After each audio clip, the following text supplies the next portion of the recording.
Good morning class. आज के इस क्लास में हम स्टार्ट करेंगे एक नए टॉपिक को, जहाँ से कि मॉडर्न हिस्ट्री की स्टार्टिंग होती है। और वो टॉपिक है आपका द ग्रेट रिवोल्ट ऑफ 1857। इसमें एक माइनर सा टॉपिक है एडवेंट ऑफ यूरोपियंस, उसको हम आज शाम की क्लास में देख लेंगे। तो आज के हमारे क्लास टॉपिक रहेगा द ग्रेट रिवोल्ट ऑफ 1857। इस रिवोल्ट में हम हर तरीके की चीज़ों को देखेंगे, किस तरीके से इंडिया के अंदर नेशनलिज्म स्टार्ट हुआ था, किस तरीके के इंडिया के अंदर कुछ पीजेंट्स एक तरफ ऑक्यूपाई थे, कुछ पीजेंट्स एक तरफ इकट्ठे हुए थे, वही दूसरी तरफ कुछ लैंडलॉर्ड्स हो गए, कुछ प्रिंसली स्टेट्स हो गए, वो इनका साथ नहीं दे रहे थे। इसमें हम देखेंगे किस तरीके से इंडियन सिपाही ने ब्रिटिशर्स के अगेंस्ट में रिवोल्ट को स्टार्ट कर दिया, फिर दूसरी तरफ ही कुछ लैंडलॉर्ड्स हो गए, कुछ आपके प्रिंसली स्टेट हो गए, वो लोग उनको जाकर कोऑर्डिनेट करते थे। ठीक है, तो इस एक रिवोल्ट के अंदर हम सारी चीज़ों को कवर करेंगे। डॉक्ट्रिन ऑफ लैप्स क्या था, कौन कौन से स्टेट को, कौन कौन से सिटीज़ को डॉक्ट्रिन ऑफ लैप्स के अंदर मैनेक्स किया गया था। तो ये टॉपिक जो हमारा आज का है, ये काफ़ी ज़्यादा इन्फॉर्मेटिव रहेगा। इस टॉपिक से हम कई सारे क्वेश्चंस को डील करेंगे।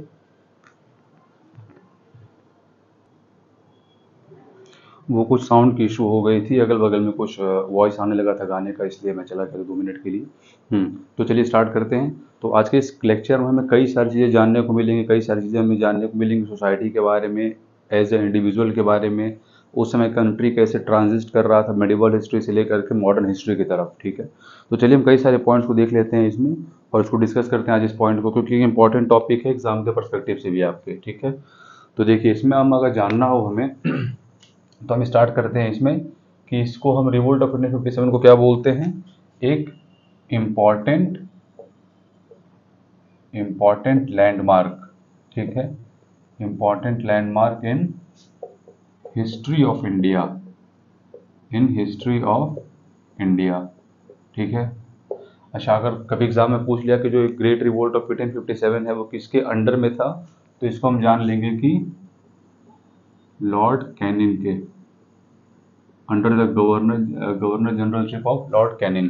ठीक है, इस चीज़ को हम याद रखेंगे। तो ये क्या हो गया, important landmark in the history of India. ठीक, आगे इसके बारे में देखिए।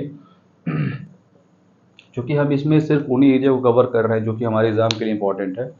तो इस रिवोल्ट के जो भी कॉजेज रहेंगे, इसका इम्पैक्ट क्या है, इसका नेचर क्या था, ये फेल्योर था या सक्सेस था, उन सारी पॉइंट्स को हम कवर करते हैं। ठीक, तो चलिए इसमें अगला स्टार्ट हम करते हैं कि इसके कॉजेज क्या थे, जो ये रिवोल्ट हुआ था इसके कॉजेज क्या थे। तो देखिए इसके जो कॉजेज है वो बेसिकली डिवाइडेड है 4 पार्ट्स में। 4 पार्ट में आपका पहला कौन सा हो जाएगा, पॉलिटिकल। ठीक है, फर्स्ट हो गया आपका पॉलिटिकल इन नेचर, सेकंड हो गया इकोनॉमिक। ठीक, आपका थर्ड वाला हो जाएगा सोशल, और फोर्थ हो जाएगा मिलिट्री, है ना। तो ये 4 आपके कॉजेज रहेंगे, पॉलिटिकल, इकोनॉमिकल, सोशल और मिलिट्री। तो चलिए इनके अंदर थोड़ा हम डिटेल में देखते हैं कि क्या ये सब इसके अंदर रीजन था। जैसे कि आपका जो पॉलिटिकल कॉज है, तो इसके अंदर जो आपका फर्स्ट टॉपिक था इसमें कि नाना साहिब की, जो कि कानपुर से रिवोल्ट कर रहे थे, रिवोल्ट को लीड कर रहे थे, इनके क्या कर दिया गया था, पेंशन को रोक दिया गया था। ठीक, तो आपका फर्स्ट पॉइंट हो गया, नाना साहब के पेंशन को रोक दिया गया था। आपका जिसमें सेकंड पॉइंट आएगा, जिसमें कि अवध को एनेक्स कर लिया गया था। कब, 1856 में। रीजन इसके पीछे क्या दिया गया था, अवध को एनेक्सेशन का रीजन दिया गया था माल एडमिनिस्ट्रेशन, मतलब कि आप वहाँ पे अच्छे से सुशासन नहीं कर पा रहे थे, अच्छे से वहाँ पे गवर्नेंस नहीं हो पा रही थी, क्योंकि बहुत बड़ा डिस्ट्रिक्ट था, बहुत बड़ा स्टेट था। ठीक, तो उसको एनेक्स करने के लिए उन लोगों ने क्या दे दिया था, माल एडमिनिस्ट्रेशन का बहाना दिया और उसको क्या कर लिया, एनेक्स कर लिया। तो एनेक्सेशन ऑफ अवध सेकंड था। और जो थर्ड था, जो सबसे इंपॉर्टेंट है, डॉक्ट्रिन ऑफ लैप्स, है ना। डॉक्ट्रिन ऑफ लैप्स को यूज करके सातारा को, है ना, संभलपुर, नागपुर और झांसी, इन 4 जगह को डॉक्ट्रिन ऑफ लैप्स के बेसिस पे इन चारों जगह को क्या कर दिया गया था, कैप्चर कर दिया गया था। अच्छा, डॉक्ट्रिन ऑफ लैप्स क्या था, डॉक्ट्रिन ऑफ लैप्स कुछ इस तरीके से था कि अगर उस स्टेट का अगर रूलर जो है उसकी डेथ हो जाती है, ठीक, और उसका हालांकि आगे कोई अगर वंशज है, चाहे छोटा हो चाहे बड़ा, लेकिन अगर जो मेन रूलर की डेथ हो गई, तो वहाँ पे क्या कर दिया जाता था कि उस पूरी टेरिटरी को ब्रिटिश ईस्ट इंडिया कंपनी उसको अपने अंदर में ले लेती थी, बिना किसी रुकावट के। तो जो चारों स्टेट्स थे ना, सातारा, संबलपुर, या फिर चारों जो डिस्ट्रिक्ट थे, नागपुर और झांसी, तो इन सभी में सेम रीज़न हुआ था, जो मेन रूलर था उसकी डेथ हो गई थी, तो फिर ब्रिटिश ने क्या किया, इन सबको एक साथ में कैप्चर कर लिया। तो अपना ये हो गया। डॉक्ट्रिन ऑफ लैब्स स्टार्ट किसने किया था? लॉर्ड डलहौजी ने। लॉर्ड डलहौजी ने स्टार्ट किया था डॉक्ट्रिन ऑफ लैब्स। ईयर इसका मान के चलो कि 1848 से लेकर के और 1856 के टेन्योर तक में इसको इंट्रोड्यूस किया गया था। किसको? डॉक्ट्रिन ऑफ लैब्स को इंट्रोड्यूस किया गया था। ये आपका हो गया 1848 से लेकर 1856 के बीच में जो भी स्टेट से कैप्चरिंग की गई थी वो, उसका मेन रीज़न क्या दिया गया था? Doctrine of labs. तो आपका ये हो गया रीज़न, कौन सा? पॉलिटिकल रीज़न हो गया। ठीक, इसमें इन डिस्ट्रिक्ट्स को हटाते हैं। आगे आप देखिए, इसमें जो इसका है इकोनॉमिक रीज़न, इसके इकोनॉमिक रीज़न में कौन सी चीज़ें आ जाएंगी? एक आपका आ जाएगा हैवी टैक्सेशन, जो कि ब्रिटिश ईस्ट इंडिया इम्पोज कर रही थी इंडियन हैंडीक्राफ्ट्स पे, और दूसरा इंडियन हैंडीक्राफ्ट इंडस्ट्रीज को ख़त्म कर देना। जो आपके इंडियन हैंडीक्राफ्ट इंडस्ट्री थी ना, इंडियन हैंडीक्राफ्ट इंडस्ट्री, इनको ख़त्म कर देना और इंडिया के मार्केट को पूरी तरीके से किसी से भर देना। उनके अपने फॉरेन जो आइटम्स है, जो भी फॉरेन क्लोथ थे या फिर जो ऑर्नामेंट्स हो गए, कुछ चीज़ें हो गई, तो उसको क्या करते थे, पूरे तरीके से इंडियन मार्केट में डंप कर देते थे एक रीजनेबल प्राइस पे, और यहाँ के हैंडीक्राफ्ट के जो इंडस्ट्रीज थे उसको पूरे तरीके से ख़त्म कर रहे थे, शटर कर रहे थे। उनका जो प्राइजेस था उसको भी काफ़ी उन लोगों ने क्या कर दिया था, इंक्रीज कर दिया था, जिससे कि ये जो हैंडीक्राफ्ट की इंडस्ट्रीज थी वो क्या हो गई थी, ख़त्म होने लगी थी। ठीक है, आपका जो थर्ड कॉज आ जाएगा, थर्ड कॉज में आपका आएगा सोशल कॉज में, जैसे कि आप मान लो ये एबॉलिशन ऑफ सती सिस्टम, ठीक, और फिर विडो का रीमैरिज, है ना। तो ये क्या हो गया था ना, एबॉलिशन ऑफ सती और विडो के रीमैरिज से क्या हुआ था कि जो थोड़े ऑर्थोडॉक्स जो क्लास थी, जो थोड़ी रूढ़िवादी, जो कंजर्वेटिव पीपल थे, रूढ़िवादी लोग, उन लोगों को ऐसा लगा कि यार आप लोग हमारे पर्सनल मैटर में इंटरफेयर कर रहे हो, ये हमारे पास सती होनी चाहिए कि नहीं, विडो का रीमैरिज, विधवा का पुनः विवाह होना चाहिए कि नहीं, ये सब हम लोग का अपना पर्सनल मैटर, इसमें आप लोग एंटर करने की ज़रूरत नहीं है।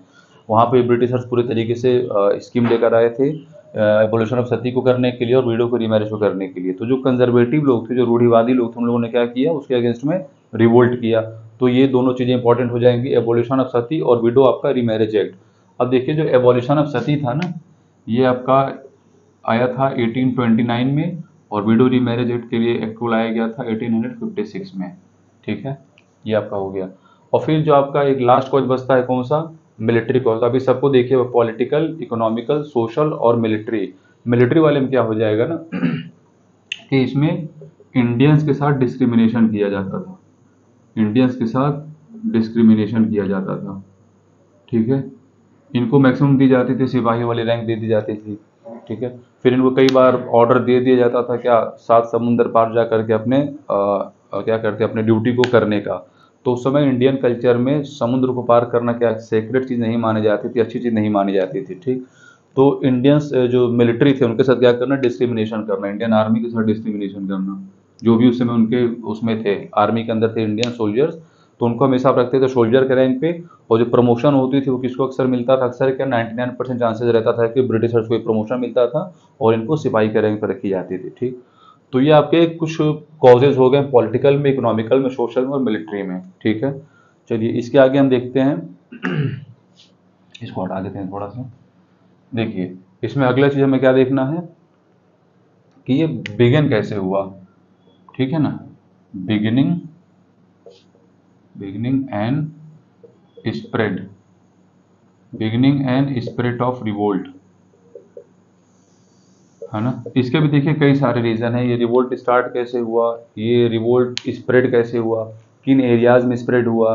अच्छा, इसका मेन रीज़न क्या था, जो नॉर्थ इंडिया में, सेंट्रल इंडिया में और थोड़ा मोड़ा वेस्ट इंडिया में अपने आप को कन्फाइन रखा हुआ था।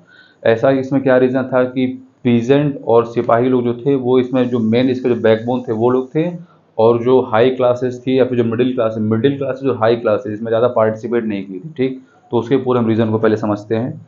तो चलिए देखिए, इसमें बिगिनिंग में हम क्या देख लेंगे, इसमें इसमें क्या देखा गया था कि मार्च 29 1857 को, मार्च 29 1857 में क्या हुआ था, इंडियन सिपाही ऑफ 34th नेटिव इन्फेंट्री, जो इंडियन सिपाही थे ना, किसके, 34th इंडियन इन्फेंट्री, इन्हीं लोगों ने क्या किया था, रिवोल्ट को स्टार्ट किया था।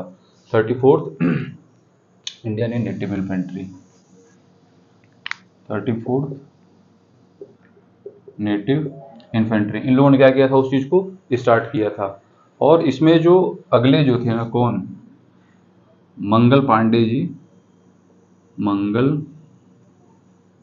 पांडे, इन्होंने क्या किया था, टू ब्रिटिशर्स ऑफिसर्स को इन्होंने शूट कर दिया था। इन्होंने क्या कर दिया था, शूट कर दिया था, फिर उनकी डेथ हो गई थी। किसने किया था, मंगल पांडे ने।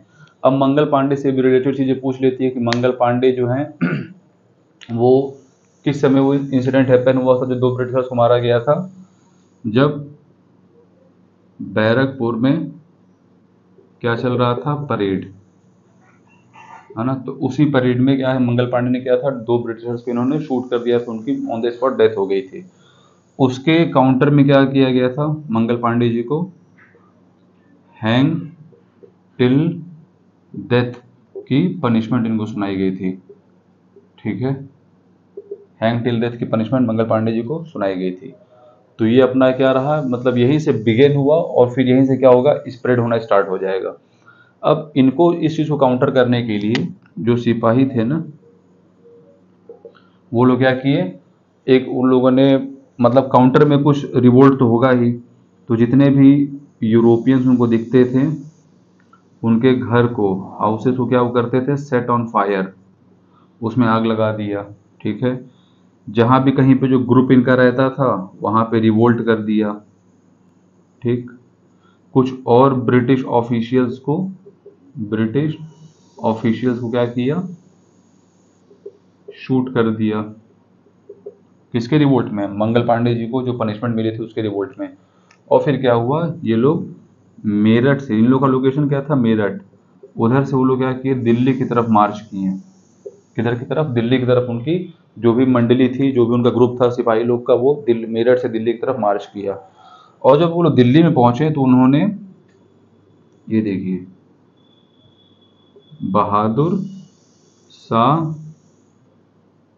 जफर सेकंड को उन लोगों ने क्या किया, एम्परर ऑफ इंडिया उनको इस्टेब्लिश किया। इसलिए क्योंकि जब देखिए, जो ब्रिटिश ईस्ट इंडिया कंपनी थी वो काफ़ी बड़ी कंपनी थी। ठीक, तो उसको काउंटर करने के लिए आपका जो अपोजिशन में ग्रुप बनेगा, कम से कम उसका एक मेन लीडर तो चाहिए।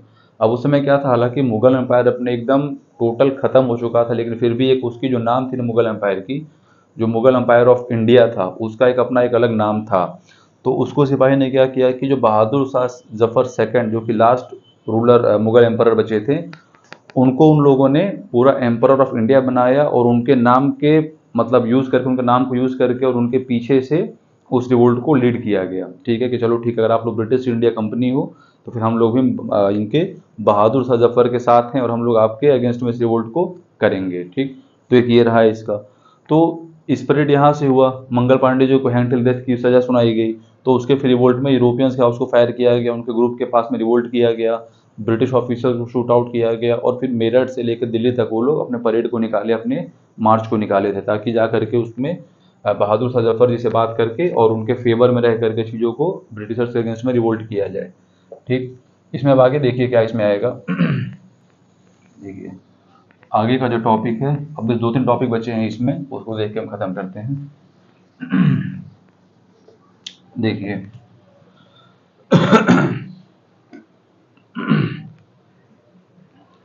इसमें, हाँ, तो ये चलिए रिवोल्ट हो गया।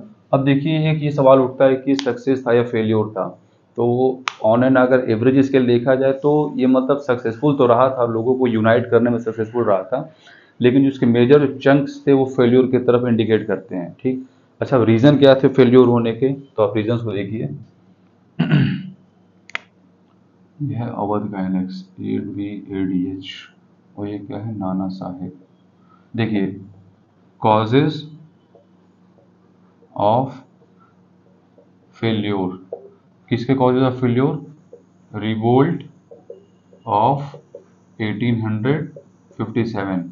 अब हम उस 2-3 रीजंस को, जो मेन रीज़न है उसको हम देखेंगे कि क्या रीज़न था कि ग्रेट रिवोल्ट ऑफ 1857 अपना फेल हो गया था। तो उसमें से जो हमारा जो फर्स्ट पॉइंट आएगा कि ठीक है, मतलब फेल्योर तो था, but though it was failure but still it was a successful event which nationalize the people of India, ठीक है, बट क्या इसको लिख लेंगे, it was a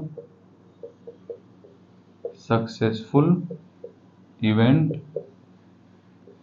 which nationalized, या फिर कह सकते हैं which grown the feeling of nationalism, किसके अंदर, इंडियंस के अंदर में, इंडियंस के अंदर में क्या कर देगा, फीलिंग ऑफ नेशनलिज्म को इस चीज ने क्या कर दिया, इमर्ज करा दिया था, ठीक। दूसरा, ये एक हीरोइक स्टेप था किसको एलिमिनेट करने के लिए, ब्रिटिशर्स को एलिमिनेट करने के लिए, है ना।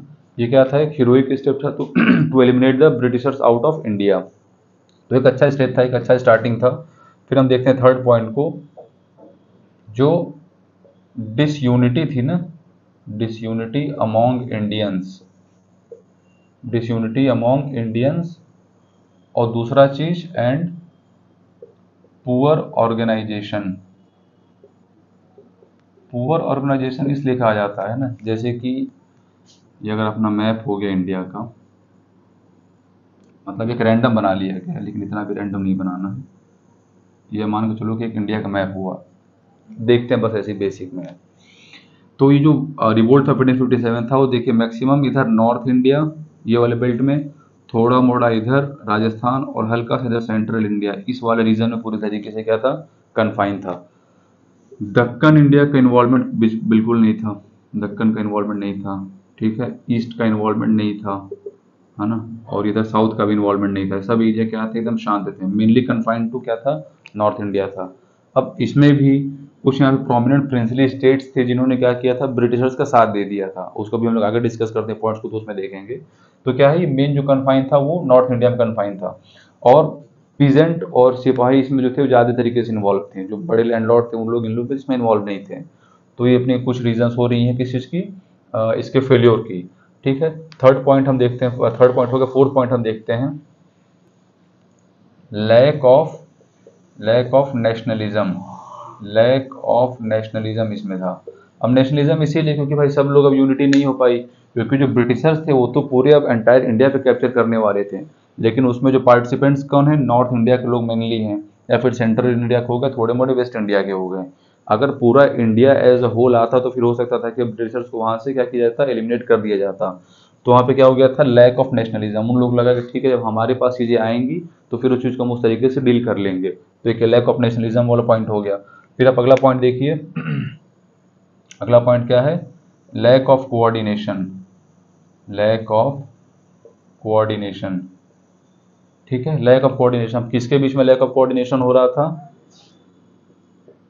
सिपाही, ठीक, पीजेंट्स एंड जमींदार्स, इनके बीच में क्या हो रहा था, लैक ऑफ कोऑर्डिनेशन चल रहा था, है ना। इनका कोऑर्डिनेशन पीजेंट से ना हो, फिर पीजेंट का जो कोऑर्डिनेशन था वो तो जमींदार से होना ही नहीं था, क्योंकि इनका हमेशा टसल चलता था और जमींदार और सिपाही का भी टसल चलता ही रहता था। तो एक ये रीज़न हो गया। एक और रीज़न देख लेते हैं। अब देखिए, ये जो फिफ्थ के बाद सिक्स्थ पॉइंट, ये आना तो चाहिए, दिखना चाहिए यहाँ तक ना, हाँ चलिए, ये आपके 5 पॉइंट हुए। देखिए छठे पॉइंट ऊपर हम लिखते हैं, क्योंकि कन्फर्म नहीं है कि दिख रहा होगा कि नहीं, या फिर यहाँ लिख देते हैं। छठा पॉइंट, अकेले क्लास रिकॉर्ड करने में ही दिक्कत होती है कि अब फ्रेम अपना हम लोग तो सेट तो कर लिया, अब नीचे कहाँ तक आ रहा था और साइड में तो हालांकि पूरा आ रहा है, तो उसमें थोड़ी सी दिक्कत होती है। तो अगर कुछ भी अगर दाएं बाएं रहे तो उसको हम मैनेज करके ऊपर लिख देते हैं, ठीक। देखिए छठे में, सम ऑफ इंडियन प्रिंसली स्टेट्स, ठीक है, इसमें क्या कर देंगे हम, कोऑपरेटेड विथ ब्रिटिशर्स, है ना। अब जैसे इसमें कौन कौन हो गया, SCINDIAS, सिंधियास, ठीक, निज़ाम ऑफ हैदराबाद और होलकर्स, है ना। तो ये जो तीन थे, कौन कौन हो गया आपका, एक सिंधिया हो गए, एक होलकर हो गए और निज़ाम, ये तीन लोगों ने क्या किया था, कोऑपरेट कर दिया था किसके साथ, ब्रिटिश ईस्ट इंडिया कंपनी के साथ। तो अब चूंकि इन लोगों के पास क्या था, पावर भी था, पैसा भी था, है ना। तो इन लोग का भी ठीक है उस टाइम के हिसाब से कोऑपरेट करना। देखिए अब प्रेजेंट टाइम की सिचुएशन पे किसी चीज़ को जज नहीं करना चाहिए। प्रेजेंट टाइम या फिर उस समय में जो चीज़ जिसको सही लगती है वो अपने अकॉर्डिंगली चीज़ों को करता है, ठीक है। आज के टाइम में किसी के पास अगर 4-5 लाख रुपया रहे, आप किसी से इंस्टेंट बोल दो कि आप किसी को 2 लाख 3 लाख रुपया दे दो, तो एक तरीके से वो मना ही करेगा, चाहे तो उसमें उसका कोई फ़ायदा हो या ना हो, वो उस चीज़ को मना ही करेगा, ठीक। तो सेम वही है। अब ठीक है, आज के टाइम में लोग बोलते हैं कि सिंधिया ने, होलकर ने, निज़ाम ने उस समय ब्रिटिशर्स का साथ नहीं दिया। हो सकता है कि जो भी इनका इंडिया में ट्रेड एंड कॉमर्स चलता था, जो भी इनकी जो वेल्थ होती थी, वो ब्रिटिशर्स के पास रहती है, फिर उनके परमिशन से इंडिया में ट्रेड कर पाते हो। तो वो चीज़ें आदमी उतना नहीं देखता, उतना नहीं सोच पाता। अब हम लोग प्रेजेंट टाइम के हिसाब से उस टाइम को जज करते हैं, ठीक है, लेकिन उस समय क्या पता उनकी मजबूरी है उस चीज़ को करना, तो उन लोगों ने क्या किया था, उस स्टेप को लिया था, ठीक। तो ये आपके क्या हो गए, ये तीनों लोग जो थे, जो तीनों जो टीम थी, इन लोगों ने ब्रिटिशर्स का साथ दिया था। और यहीं पे बस क्या हो गया था, कोऑर्डिनेशन लिखा गया ना, लैक ऑफ कोऑर्डिनेशन। इसमें तो ये स्मॉलर पीस लोग हो गए, लेकिन फिर से जमींदार को अगर हम एक्सटेंड कर देंगे तो उसमें सिंधिया, होलकर और निज़ाम ये लोग आ जाएंगे, जिनका कि कोऑर्डिनेशन बिल्कुल नहीं था सिपाही और पीजेंट्स के साथ में। तो ये कुछ अपने रीज़न हो गए। अब आखिरी के 1-2 पॉइंट हम देख लेते हैं इस रिवोल्ट, ग्रेट रिवोल्ट ऑफ 1857 के। इसका हम देख लेते हैं मेन सिग्निफिकेंस क्या है, और उसके बाद हम जो एक यहाँ से प्रोमिनेंट क्वेश्चन पूछा जाता है, जैसे कि एक सेकंड, बस बोर्ड इतना गंदा क्यों हो रहा है भाई। देखिए अगले हम पॉइंट को देखते हैं, सिग्निफिकेंस इसका क्या है, ठीक है ना। तो इसका हम सिग्निफिकेंस से चेक करेंगे, सिग्निफिकेंस ऑफ रिवोल्ट ऑफ 1857। तो इसमें हमारे सिग्निफिकेंस में क्या आ जाएगा, फर्स्ट पॉइंट को देख लीजिए, यूनिटी बिटवीन, क्या रहेगा, unity between Hindu and Muslim, ठीक है। क्योंकि कई सारी जगह पे हिंदू भी तो कुछ थे और कुछ मुस्लिम भी थे जो कि ग्रेट रिवोल्ट ऑफ 1857 को लीड कर रहे थे। तो ये एक अच्छा एक तरीके से आप कह सकते हो टुगेदरनेस था, जिसमें कि हिंदू और मुस्लिम कम्युनिटीज़ को देखा गया था, ठीक। इसमें ब्रिटिशर्स उतने सक्सेसफुल नहीं हो पाए थे बीच में गैप क्रिएट करने में, जो कि उसी चीज़ को उन लोगों ने आगे उसी गैप को पूरे तरीके से क्रिएट करने में सक्सेसफुल रहे। और सेकंड आप देख लीजिए, जो एक ये छोटी सी लड़ाई थी, है ना, म्यूटनी ऑफ सिपाहीज, ये किस चीज़ में कन्वर्ट हो गई थी, जो म्यूटनी ऑफ सिपाही थी किस में कन्वर्ट हुई थी, रिवोल्ट अगेंस्ट ब्रिटिशर्स, है ना। तो जो म्यूटनी ऑफ सिपाही थी वो किसी में कन्वर्ट हो गई थी, रिवोल्ट अगेंस्ट ब्रिटिशर्स में। तो ये अपने क्या हो जाएंगे, दो सिग्निफिकेंस हो जाएंगे रिवोल्ट ऑफ 1857 के। पहला क्या था, हिंदू मुस्लिम के बीच में यूनिटी, और दूसरा म्यूटनी ऑफ सिपाही को किस में कन्वर्ट किया गया, रिवोल्ट अगेंस्ट ब्रिटिशर्स में, राइट। अब हम इसमें एक इंपॉर्टेंट पॉइंट देखते हैं जो कि पीसीएस के एग्जाम के लिए इंपॉर्टेंट है, कि वो कौन कौन से स्टेट्स थे और कौन कौन वहाँ पे लीडर था, ठीक है। तो इस पॉइंट को देखते हैं, एक इम्पॉर्टेंट टॉपिक भी है, स्टेट्स और लीडर। अच्छा, अब स्टेट में हमारे कौन कौन आ जाएंगे जो एग्ज़ाम के लिए इंपॉर्टेंट है, बस उसको लिखते हैं।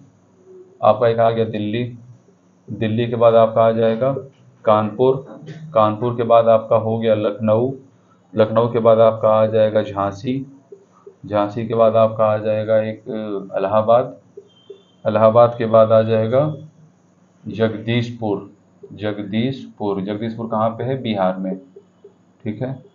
फिर इसके बाद आपका आ जाएगा बरेली, ILLY, ठीक। बरेली के बाद आप एक लिख लो फतेहपुर, ठीक है।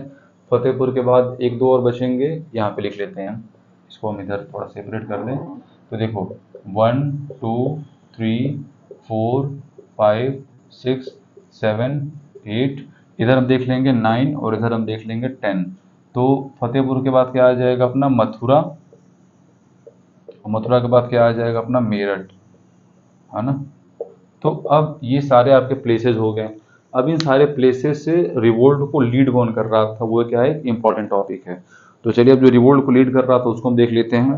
तो देखिए दिल्ली में कौन आ जाएगा, अपने दिल्ली में आ जाएंगे आपके, हो गए ये बहादुर, यहाँ से मैं अलग लिखता हूँ थोड़ा, बहादुर शाह जफर सेकंड, जिसके इन्हीं के तो उसमें सानिध्य में, या फिर कह सकते हो इन्हीं के सोवरेन नेचर में, नेम में मुगल एम्पायर के इस रिवोल्ट को क्या किया गया था, लीड किया गया था। तो दिल्ली से कौन लीड कर रहा था, बहादुर शाह जफर, ठीक है। कानपुर से आपके कौन कर रहे थे, नाना साहेब, ये कानपुर से कर रहे थे। लखनऊ से आ जाएंगी बेगम हजरत महल, ठीक है, बेगम हजरत महल कहाँ से कर रही हैं, लखनऊ से। झांसी से आ जाएंगी, सभी को पता है, बच्चे बच्चे को पता है, रानी लक्ष्मी बाई। रानी लक्ष्मी बाई अब कहाँ से आ जाएंगी, एक सेकंड, बस एक सेकंड पॉज करिए। इसमें आगे देखिए, इलाहाबाद, इलाहाबाद से कौन लीड कर रहा था, इलाहाबाद से आ जाएंगे कौन, लियाकत अली, ठीक है। इलाहाबाद से किसने लीड किया था, लियाकत अली ने। जगदीशपुर जो कि बिहार में है, वहां से कौन लीड कर रहा था, कुंवर सिंह, कुंवर सिंह एंड अमर सिंह, कुंवर सिंह एंड अमर सिंह, ये लोग लीड कर रहे थे कहाँ से, जगदीशपुर से, बिहार से, ठीक है। फिर अपने बरेली से कौन आ जाएगा, खान बहादुर खान, खान बहादुर खान, ठीक, ये अपने कहाँ से आ जाएंगे, बरेली वाले एरिया से। फतेहपुर एरिया से आ जाएंगे आपके अजीमुल्ला खान, अजीमुल्ला खान, ठीक है। फिर आपके आ जाएंगे मथुरा से देवी सिंह, ओके, और मेरठ से आपके हो गए कदम सिंह, कदम सिंह। ये जो सारे प्रोमिनेंट जो लीडर्स थे, तो जितने इंपॉर्टेंट स्टेट हो गए आपके या फिर जो प्लेसेस थे, दिल्ली, कानपुर, लखनऊ, झांसी, इलाहाबाद, तो इन सारे एरिया से ग्रेट रिवोल्ट ऑफ 1857 में कौन लीड कर रहा था, ये एक बहुत इंपॉर्टेंट टॉपिक है किसके लिए, आपका पीसीएस में। ये मैच द फॉलोइंग फॉर्म में हमेशा पूछता है, ठीक। तो ये एक आपका ओवरव्यू था द ग्रेट रिवोल्ट ऑफ 1857 का। इसमें अभी दो टॉपिक अपने और बचे हुए हैं। दो टॉपिक कौन कौन से हो जाएंगे, एक तो पहला आपका आ जाएगा, इसको ब्लू से लिख देते हैं, एक आपका आ जाएगा कि नेचर क्या था रिवोल्ट का, है ना, नेचर ऑफ रिवोल्ट क्या था पहला, और दूसरा इसमें क्या आ जाएगा, इसका इम्पैक्ट क्या पड़ा था, इसका इम्पैक्ट क्या था ग्रेट रिवोल्ट ऑफ 1857 का। तो ये हमारे जो दो टॉपिक बचे हैं कल की क्लास में डिस्कस की जाएंगी, और आज शाम को एक पॉलिटी की भी क्लास अपलोड की जाएगी, जिसका जो फर्स्ट कल इंट्रोडक्टरी वीडियो बना था, तो उसमें हम स्टार्ट करेंगे अगले क्लास को, चाहे हमारा यूनियन एंड टेरिटरीज हो, या फिर स्ट्रक्चर ऑफ कॉन्स्टिट्यूशन, या फिर बेसिक फीचर्स ऑफ कॉन्स्टिट्यूशन, उसमें से किसी टॉपिक पर स्टार्ट किया जाएगा। और इसके जो दो टॉपिक बच रहे हैं आपके ना, नेचर ऑफ रिवोल्ट और इम्पैक्ट ऑफ रिवोल्ट, इसको हम कल की क्लास में, मॉर्निंग की क्लास में अपलोड कर देंगे। तो आप इस क्लास के साथ बने रहिए। हम मॉडर्न हिस्ट्री के यहाँ से स्टार्ट कर चुके हैं। एक जो टॉपिक आपका बचा हुआ है एडवेंट ऑफ यूरोपियंस, उसको भी एक आध दो दिन के अंदर कंप्लीट करा दिया जाएगा, क्योंकि क्वेश्चंस वहाँ से बनते हैं, और जो क्वेश्चन वहाँ से बनते हुए इस फॉर्म में रहते हैं कि पहले इंडिया के अंदर कौन सी कंपनीज आई, पहले पोर्तुगीज आई कि डच आई कि इंग्लिश आई कि फ्रेंच आई, ठीक। एक तो इस सीक्वेंस में क्वेश्चन को पूछा जाता है। दूसरा पूछा जाएगा किस कंपनी ने, सॉरी, किस जो उन लोग की जो अराइवल हो रहा था यूरोपियंस का, तो किस यूरोपियन ने कहाँ पे अपनी फर्स्ट फैक्ट्री को इस्टेब्लिश किया था। तो इनके अराइवल की क्रोनोलॉजी को और इनका जो फैक्ट्री का इस्टेब्लिशमेंट हो रहा था उसी क्रोनोलॉजी को, ये दोनों में पकड़ के चलना है, क्योंकि एडवेंट ऑफ यूरोपियन से पीसीएस में या फिर आरओ या आरओ में इससे अलग कुछ क्वेश्चन नहीं आते हैं। एक फैक्ट्री इस्टेब्लिशमेंट, और दूसरा आपका आ जाएगा उनके अराइवल का क्रोनोलॉजी, कौन किस पैटर्न में आया हुआ था इंडिया में, और फिर कौन किस पैटर्न में इंडिया से निकल भी गया। लास्ट में ब्रिटिश और फ्रेंच के बीच में जो बैटल ऑफ एंडी वॉश हुआ था, वहाँ से फिर फ्रेंच पूरे तरीके से इंडिया से एलिमिनेट हो गए थे, और लास्ट में सिर्फ one and only east India company बची थी। तो उन सारी चीज़ों को भी डिस्कस कर लेंगे एडवेंट ऑफ यूरोपियंस में। तो आपका मैक्स टू मैक्स 5 से 10 मिनट की लेक्चर बनेगी, उसको आप लोग देख लीजिएगा। टिल देन, जय हिंद, जय भारत।